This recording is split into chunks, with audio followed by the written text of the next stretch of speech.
God. जब इनका आशीर्वाद है तो हम लोग को क्या चीज का डर? गिरेंगे तो सर है, अगर कुछ हो भी गया, जैसे हम लोग कहते हैं ना कि प्रॉब्लम बोल के नहीं आता है, अचानक आता है। मान लीजिए कि अभी हमको कुछ हो जाए तो हम हॉस्पिटल में तो भर्ती हो ही जाएंगे, मेरे फैमिली को फोन तो चला ही जाएगा, यस और नो?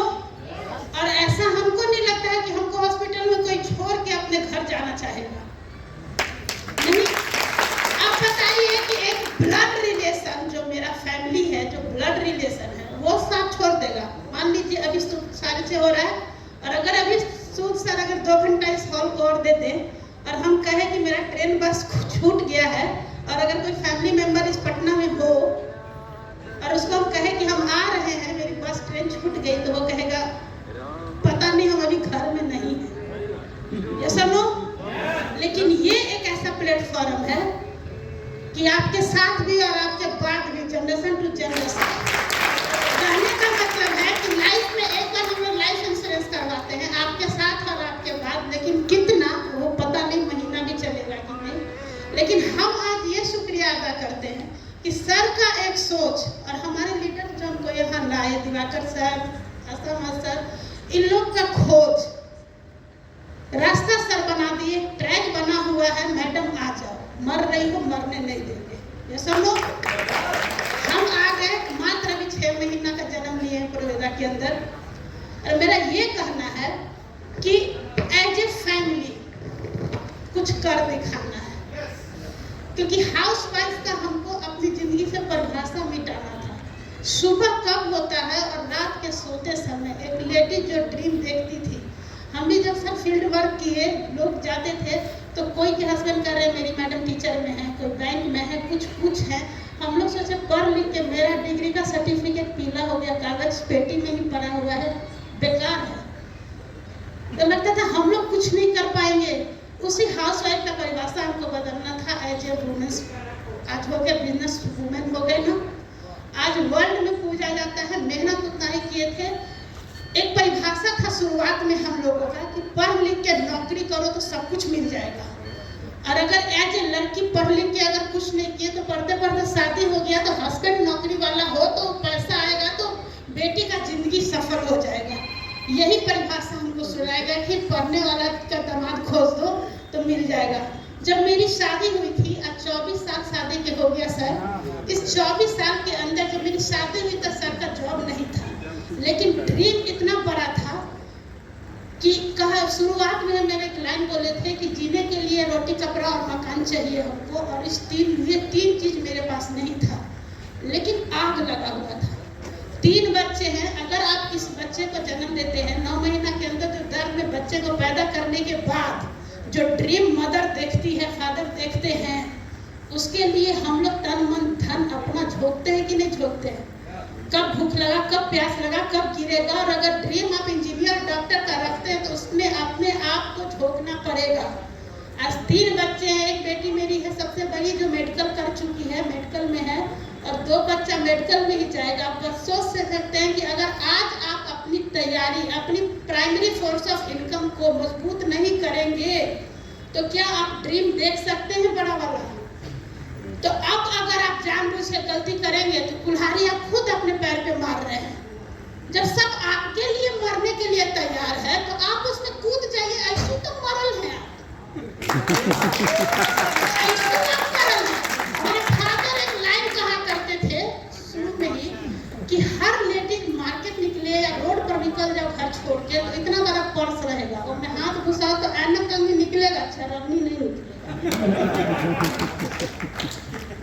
लेकिन आज अगर मेरे पर्स में हाथ डालिए तो 4 लाख तक कमाए, हाउस पर से परिभाषा वगैरह, और उसका एग्जाम्पल है सब लोग जानते हैं।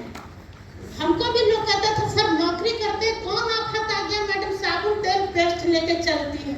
हम बोले ये साबुन पेस्ट रगड़ते हैं चमड़ी पर तो चला ऑडी पर चढ़ते हैं। अब तुमको टेम्पो बस या ट्रेन, अभी कितने का ट्रेन छूट जाएगा, सबको आफत को लोग है कि अब क्या करें। मेरा तो ऑडी लगा पारू में सब बोलवाते हैं कि काम करते है ना, तो इसकी आपकी सोच आपको तैयार करता है, आपको कितना हथौड़ी मार देंगे तो एक पत्थर भी मूर्त बन जाता है। और आपको हथौड़ी इस सुबह से क्या सत्यनारायण भगवान का कथा हो गया, प्रसाद तो बट ही गया, अभी लास्ट प्रसाद बट रहा है। घरे जाइए या तो कर लीजिए नहीं तो साफे त्याग दीजिए। आज आप सब लोग एक लाइन कसम खाइए, हम नहीं कहते कि हम ज्यादा एजुकेटेड हैं। हमको जब सब शुरू डायरेक्शन का नॉलेज हुआ था, हमको भी एक कोना में कोई पकड़ के ही ले गया था। वहाँ एक ही तक समझ में आया था कि हमसे हायर एजुकेटेड के लोग और हमसे लोअर एजुकेटेड के लोग उस हॉल में इस मंच पर बोल रहे हैं, तो हमको अपने आप को प्रूफ करना था हम किसी से कम नहीं। क्यों? क्योंकि अंजू कुमारी भगवान का दिया हुआ वन पीस है और वो वन पीस ही रहेगी। कोई अंजू मैडम अब पैदा नहीं होगी। इस स्टेज पे जितनी मैडम है वो सब सिंगल वन पीस है, गॉड गिफ्टेड। चाहे जिनकी भी मैडम एक नसीब वाला है, वैसे तो चाहे जैसे भी है, अगर पॉकेट में 4 लाख है तो अच्छे, वैसे तो मरने के बाद तो वाइट कफन का कपड़ा भी नहीं छूटेगा। और घूंघट में आए और हम लोग हाउस वाइफ रहते, अगर हम हाउस वाइफ रहते कि हस्बैंड कमा के लाइए रहे हैं, और हस्बैंड कमा के लाते थे कहाँ चूक जाता था पता नहीं चलता था। हम लोग दूध वाला मांग रहा है, जल्दी फट गया, अगर आलू चाहिए चलो पता नहीं चले कि बीच में वो सारी लगी साल भर पहले से जेल काटो चाहे लड़ो, और क्या करोगे? अब यहाँ पे क्या आदमी नया तीज में शादी करता होगा वो तो उनका मन है जानता है। कितना दिन पर्स में डाका डाले होंगे हस्बैंड के, कैसे नोच के बचाए होंगे मम्मी को तो पता है। और हस्बैंड जिनके यहाँ बैठे हुए उनको तो 100% पता होगा लड़ाई तो तीजे में होता है। हाँ, अभी दुर्गा पूजा कितने लोग वाइफ को साड़ी दिए कि क्या दिए भगवान जाने। अगर अपने प्रोवेदा करके पर्स भरल रहे तो साला क्या नहीं खरीदे। हस्बैंड का जरूरत नहीं है तो सेल्फ डिपेंडेंट बनिए हर लोग, फाइनेंशियल फ्रीडम के क्यों सर हाय धन करते ही रह गए सर। 24 साल शादी करने करके पता नहीं चला कि 24 साल शादी का जिंदगी कट कैसे गया। मेरे हस्बैंड को कुछ पता नहीं, कहते होंगे तो पता नहीं कि कट कैसे गया, कब आलू प्याज नमक खरीदी कैसे जुट गया। यस और नो? तो आज के बाद हम यही आप लोग को एक लाइन कहना चाहते हैं, अभी नहीं तो कभी नहीं। और एक चीज आप समझिए कि आप अभी सोचिए एक सेकंड के लिए आंख बंद करके कि आपको क्या चाहिए, क्यों चाहिए, कब चाहिए, कितना चाहिए। अगर आपका इसका आंसर नहीं यस नो में पता है तो आप वर्ल्ड में क्या जिंदगी में कभी कुछ नहीं कर पाएंगे, चाहे कितना आसिम सुरसर हथौड़ी मार ले, चाहे जेल। अगर हमको सोच है कि हमको यहाँ पहुँचना है, हमको करना है, तो साला 1 सेकंड में कर लेंगे। जितना आदमी मरता नहीं उतना जन्म लेता है, पता है कि नहीं? कितने दरवाजे हैं, हमको नॉक करने आना चाहिए। साला बेवकूफ से अंतर कमा क्या से क्या बेच लेता है। साला हम लोग इतना सुंदर दिखे वाला चौरा, तो साला हम लोग को कोई नूर सहूर नहीं है।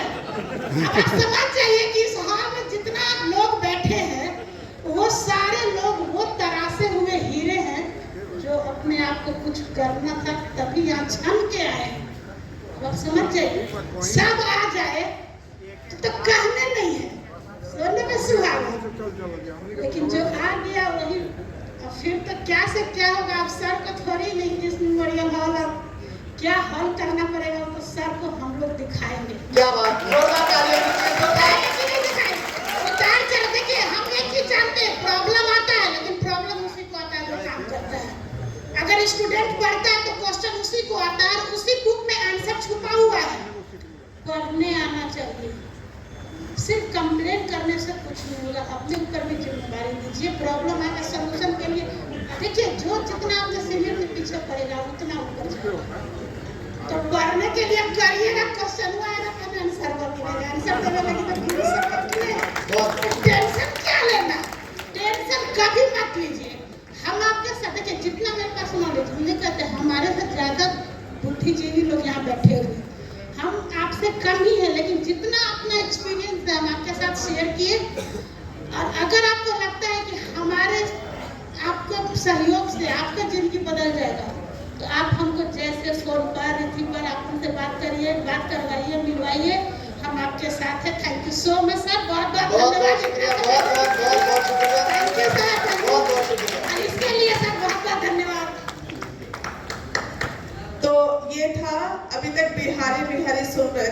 यहाँ एक नारी सब पे हमारी, है ना? तो सोचो अगर हर इंसान की नारी उसके साथ होती तो आपकी पारी क्या होती। हेलो, है ना? तो ये नेक्स्ट पारी अगर जीतनी है तो अपने साथ में अपनी माँ बहन वाइफ जो भी आपके घर में नारी है उनको साथ लेके आना शुरू कर दो। देखो उसके बाद क्या पारी जीतते हो, कैसे किस तरह आपको जोरी दिया गया। Yes, thank you so much, thank you so much, thank you, thank you, Thank you, ma'am. Thank you to all the lovely women. Thank you.